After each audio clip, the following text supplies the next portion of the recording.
Alright, so I apologize for the bad lighting. I'm in an undisclosed location deep in the heart of Wisconsin.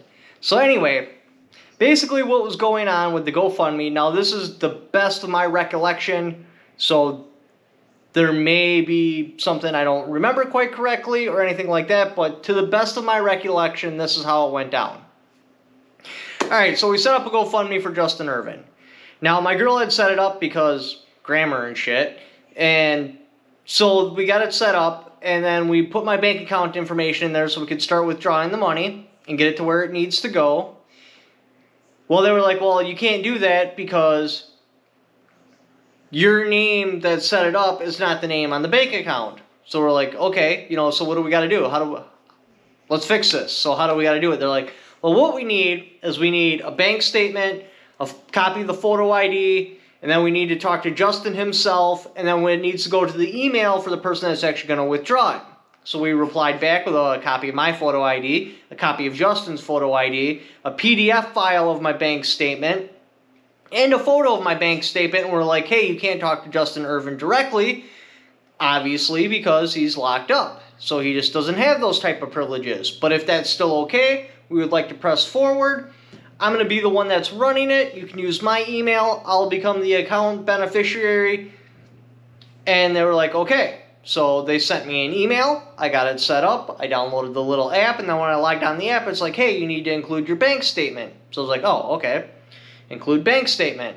It's like, okay, there'll be 2 to 5 business days before we can have a chance to review all this and make sure it's okay. So I'm like, all right.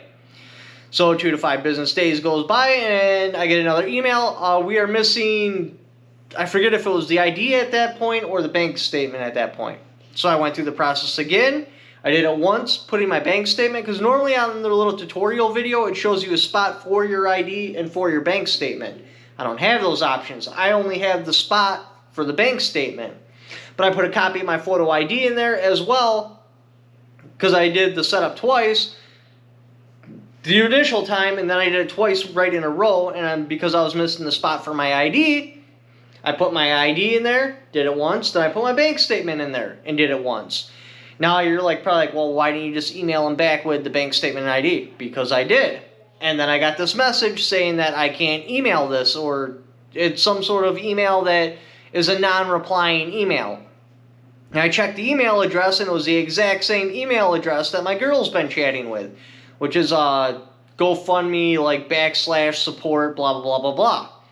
So I'm like, oh, well, that's weird. So I also sent the information off of my girl's to that same exact email address, but she didn't get that auto reply message saying she couldn't email that one. So I'm like, okay, well, now they got the information. 2 to 5 business days go by again, and I get another email. You are missing, what we need is a copy of your bank statement and a copy of your photo ID. So I was like, well, okay. So I sent it to him again. Again, through the email, plus through the app in the little drop-down box where I can insert it in. So, 2 to 5 business days go by again. Remember, this has been since, 2 weeks, 3 weeks, something like that I've been working on this. So this has happened 8 times already. So I do it again. I also email it back. And then I try to go on the live chat, but they said the live chat, they were overwhelmed with workload, so then they gave me an email address. Just email this address, and we'll get back to you as soon as possible. Email that address, boom, I get that auto reply back again. I'm like, well, what the hell? And, I'm just going to keep working with them because I thought, hey, it's their game, their house, I'll play by their rules. Well, now I got to the point where it won't even let me put in a bank statement or ID on the app because I got the message again today. We want a picture of your photo ID and a bank statement. So I go back on the app, I go to upload my bank statement first, and now I'm just getting failure notifications. It won't let me upload anything now. Now, one of the subscribers got a hold of them, and apparently they're working things out because I either want it shut down so everybody gets their money refunded, or I want the funds released so obviously it can go to retainer fees for lawyer, bail, stuff like that. If this does get shut down, I'm not doing this fundraiser thing again. Because I'm got a go-between between his dad.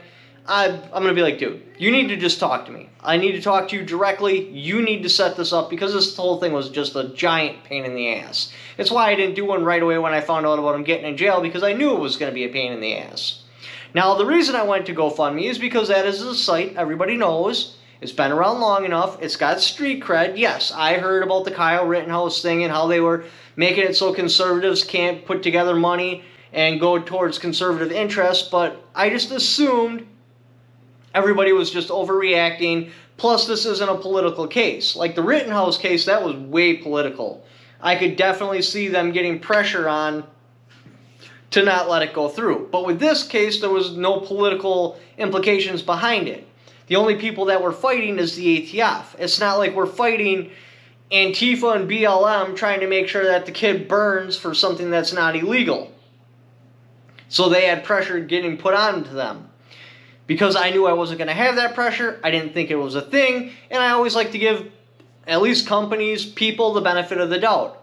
You're not in my black book until you've messed up personally to me. So I gave them the benefit of the doubt.